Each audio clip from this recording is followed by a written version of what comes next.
Welcome to the show.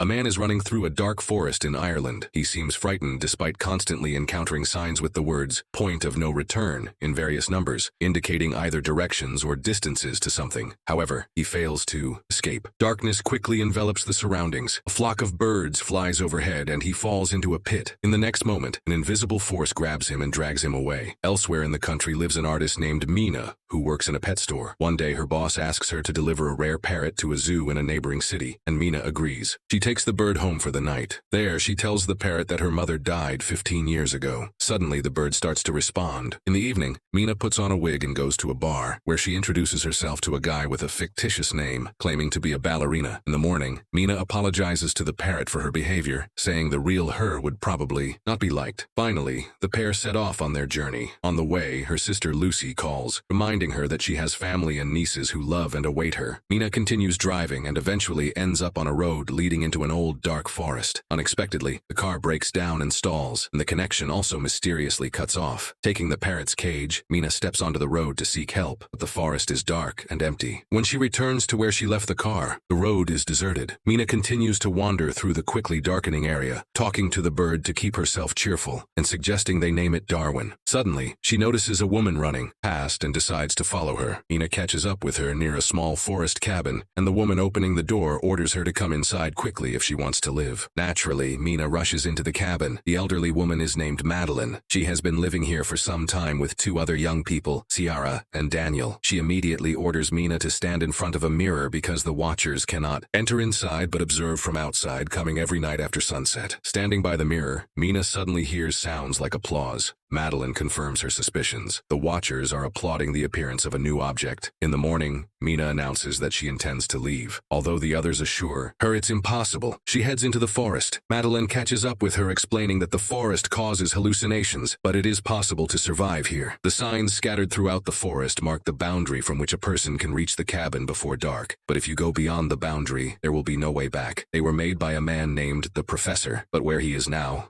no one knows. That night, Daniel puts on a show for the watchers, presenting them with the newcomer, but they ask her to behave as usual. Meanwhile, Ciara turns on the music and dances as she does every evening. Mina, on the other hand, finds this with recordings of Love Search TV shows. In the morning, she and Ciara go to gather medicinal herbs because her missing husband asked the girl to take care of Daniel. Then the man went to search for a way out and disappeared. Ciara explains that recently, they found strange burrows scattered throughout the forest. That's where the watchers go during daylight hours. She believes she has been in the cabin for almost 5 months. Later, Madeline announces the safety rules. Never leave at night. Never open the doors for anyone. Always try to stay in the light. Strange life begins with entirely identical days. Mina watches endless shows and often stands staring into the mirror. One day she knocks on it and immediately there is a knock on the door. Madeline orders everyone to freeze and everything stops. The next day, she and Daniel go hunting. The boy tells her that Madeline used to work at the university, so she considers herself a know-it-all, but she has been living here the longest. Daniel himself has been in the cabin for 8 months, but has never seen anyone. After listening to the boy, Mina convinces Daniel to help her explore a burrow. Using a rope, Mina descends, explores it, and finds old items, newspapers, toys, pieces of electronics, and an old bicycle, which she ties to the rope and sends up. But then strange sounds, similar to those heard at night outside the cabin walls, echo from the darkness. Mina screams and the rope falls at her feet. Climbing out into the light, Mina leaves the dangerous place and they calmly examine the items. With the bicycle, it might be possible to escape from here, but Madeline has a rather strange reaction to this. Meanwhile, Daniel manages to assemble a surveillance system from the found pieces of electronics and installs a camera by the door. At night, everything goes as usual. Ciara dances when there is a knock on the door, and Daniel suggests that a person has come. Madeline forbids opening it, but they hear the voice of Ciara's husband. Ciara tries to prove that it is John by asking him what book she is reading, but he does not answer. Although they bought this book together on his advice, the man begs to be saved from death. Ciara asks to look into the camera, but when he leans towards it, something drags him into the forest. Immediately, there is a knock on the mirror, stronger than ever before. Madeline stands in front of the people as if shielding them, and the knocking stops. In the morning, Madeline throws the bicycle into the burrow, demanding that they no longer break the rules. Later, Mina recalls her sister and mother who invited the girls for a car ride. The weather was beautiful, and Mina opened the window. Her mother asked her to close it because the wind was bothering her, but Mina didn't listen, mimicking her mother who got distracted from the road, and the tragedy happened for which Mina still feels guilty. Winter soon arrived. The days grew shorter, the nights colder, and food became increasingly scarce. Quarrels began to flare up among the cabin's inhabitants.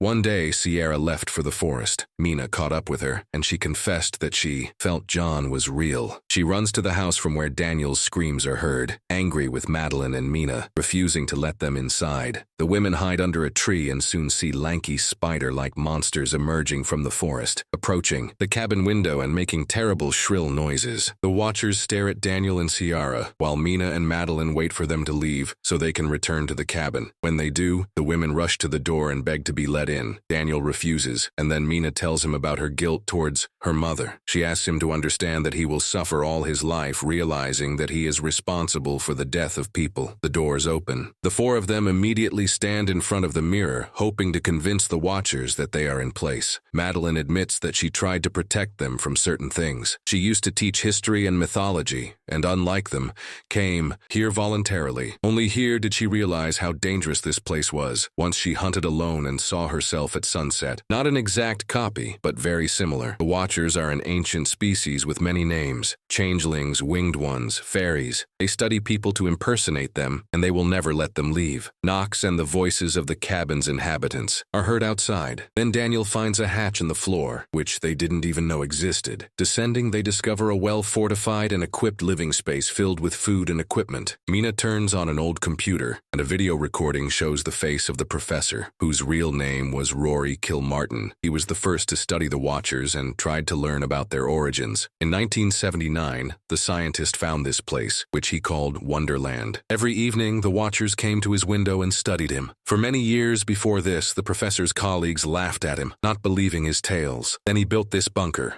using the labor of men from nearby remote villages. He chose the lonely or those with bad habits so that their disappearance would not attract much attention, as every evening he convinced them to have dinner outdoors. Hiding inside, he watched the Watchers deal with them. Thus, this bunker was built on blood. One day, a Watcher appeared before him in the form of a girl with red hair. She was very different from the others, as if she were unique and looked curious and harmless. That's when he realized that if he unlocked the secrets of the fairies, he might even conquer death. He did the impossible, lured this girl into a cage and began experiments on communication, trying to befriend her. She changed form, sometimes turning into a frightening creature with long arms, but seemed to listen to him. Gradually, she became close and understandable to him. But now the professor realized he had achieved nothing significant and was ready to end his life. He hid a boat by the river, and this is the only way out. Just follow the birds. He asked the survivor to go to his university office and destroy all the documents found there. And now he will go to her and stay here forever. In the last recording, they see Kilmartin climbing up. Gunshots are heard, and then all is quiet. Realizing that this is their last night in the forest, Sierra turns on the music and invites Daniel to dance, but he seems upset about leaving. He says his family is dysfunctional, and he has nowhere to return to. Then the girl offers to let him stay with her for a while, until they find him a good occupation and place to live, as they have become good friends. In the morning, the group sets out to escape, guided by the signs and Mina's parrot, whom she asked to lead them. Soon they reach a massive stone disc in the ground covering the entrance to a huge tunnel. Madeline explains that this is where the last representatives of the ancient fairy race were locked up, who were once very friendly with humans. After many centuries, they managed to surface, but now the friendship has turned into hatred. They stay here because they are held by magic, so they need to run far away. They walk all day, dusk falls, but there is no river or boat in sight. It starts raining and they fall into despair when they see huge flocks of birds flying in one direction. They run after them and reach the river. The women rush to the boat when Daniel hears screams behind him and sees John. He returns for him, rejoicing that the man survived, but it turns out to be a changeling. The women scream, begging Daniel to run, but he doesn't hear and dies at the